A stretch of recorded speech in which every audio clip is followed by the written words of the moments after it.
Check this out for Black History Month. Under the leadership of Captain Ibrahim Traore, is proving that strong visionary leadership can defy all odds and turn what was once deemed impossible into reality.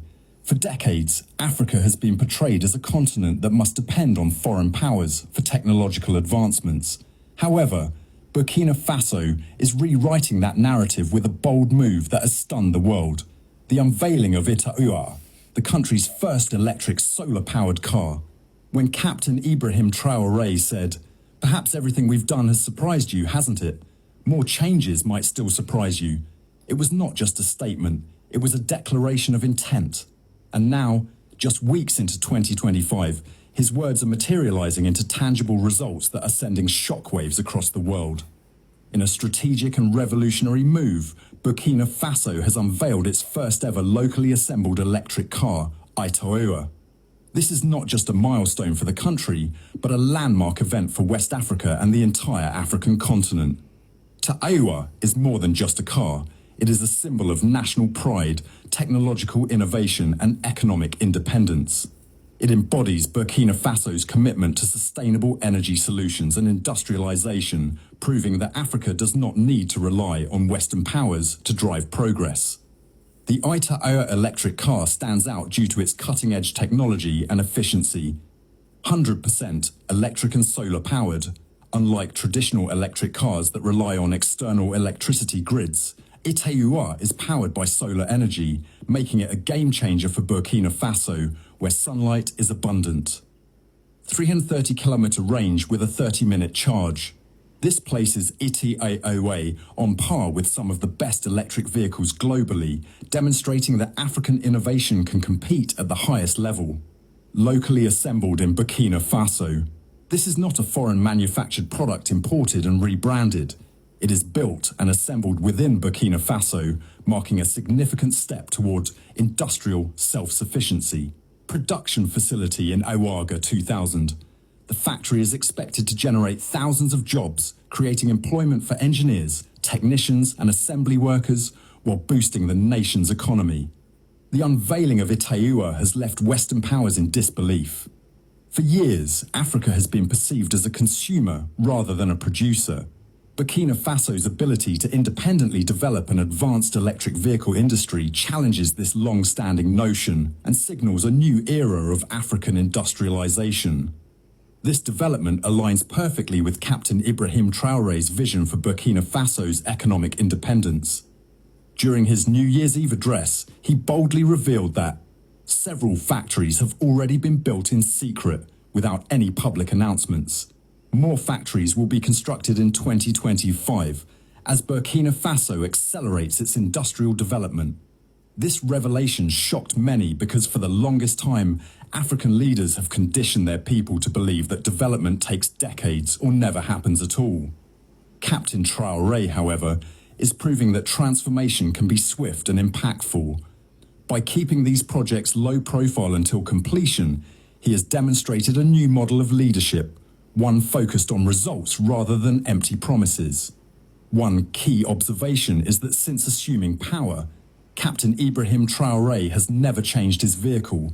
He has continued to drive a military pickup truck, reinforcing his humble and disciplined leadership style. However, now that Burkina Faso has produced its own electric car, will we soon see him behind the wheel of an Traore? This would be a powerful statement of national pride, a head of state driving a car built by his own people, rather than relying on Western or Asian automotive brands. Such a move would inspire confidence in Burkina Faso's industries, encourage local consumption of homegrown technology, send a strong message of self-reliance to the world. If Captain Ibrahim Traore makes this shift, it would further solidify his legacy as a leader who not only speaks of change but actively embodies it. The unveiling of Traore is not just about a car. It is about Africa proving that it can stand on its own, innovate and lead. Burkina Faso has stepped onto the world stage, not as a dependent nation, but as a pioneering force in renewable energy and industrialization. The West is watching. Africa is awakening. And under Captain Ibrahim Traore, Burkina Faso is leading the charge. And now, if you are still wondering why Africans, particularly Ghanaians, admire Captain Ibrahim Traore and why his announcement to step down sent shockwaves through Burkina Faso, it's time to take a closer look at the man behind the revolution. Last night, I spent hours diving deep into the political transformation unfolding in Burkina Faso, trying to understand who Ibrahim Traore really is. And I must say, I was thoroughly impressed. Initially, I had concerns that he was just another ambitious young Marxist seeking control over millions, but I quickly realized I was wrong. I also feared he might be one of those leaders who endlessly talk about colonization and imperialism without offering tangible solutions. Again, I was mistaken. Traore is not just a leader, he is a problem solver with a pragmatic and results-oriented approach to governance. Take, for instance, his stance on Burkina Faso's gold industry. Despite being one of the world's top gold producers, the country had no refinery of its own, forcing it to export raw ore to Europe for processing, an arrangement that bled wealth out of the nation. Under his leadership, Burkina Faso built its first ever gold refinery, which has already processed 93 kg of gold from 142 tons of mining residues. This refinery is set to create jobs, keep wealth within the country, and reduce dependency on foreign entities. And that's just one example. In just 2 years, here's what Traore has accomplished. Built Burkina Faso's first ever gold refiner, nationalized 2 gold mines, securing them for $80 million after negotiating down from $300 million, constructed the country's first tomato processing plant, launched the Postal Bank of Burkina Faso with a capital of $25.1 million, along with the Treasury Deposit Bank, banned colonial-era wigs for judges, symbolizing a break from colonial influence, expelled French troops from Burkina Faso, asserting national sovereignty, established the National Support Center for Artisanal Cotton Processing, boosting local industries, approved the expansion of Bobo Dioulasso Airport, improving infrastructure and connectivity, revolutionized agriculture by providing farmers with 400 tractors, 953 motorcycles, 110 motor pumps, 10,000 tons of fish food, 964 tons of fertilizer, and 10,000 litres of phytosanitary products. These achievements have not gone unnoticed across Africa. At President John Dramani Mahama's recent inaugurations, 21 African heads of state were present, yet only one name stirred the crowd. As dignitaries, including the ECOWAS and AU chairman, were announced, the audience remained silent. But the moment Captain Ibrahim Traore's name was called, the crowd erupted in unrelenting applause and cheers. In a gathering of presidents, he stole the show.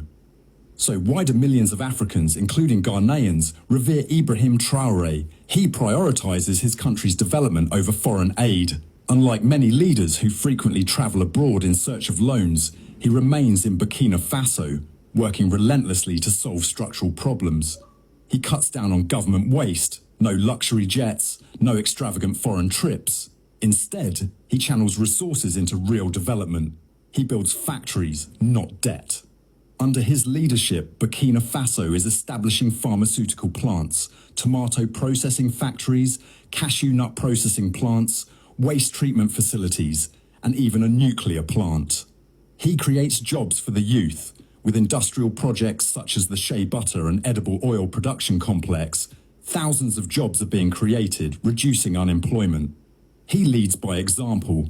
No government official is allowed to ride expensive cars or fly first class.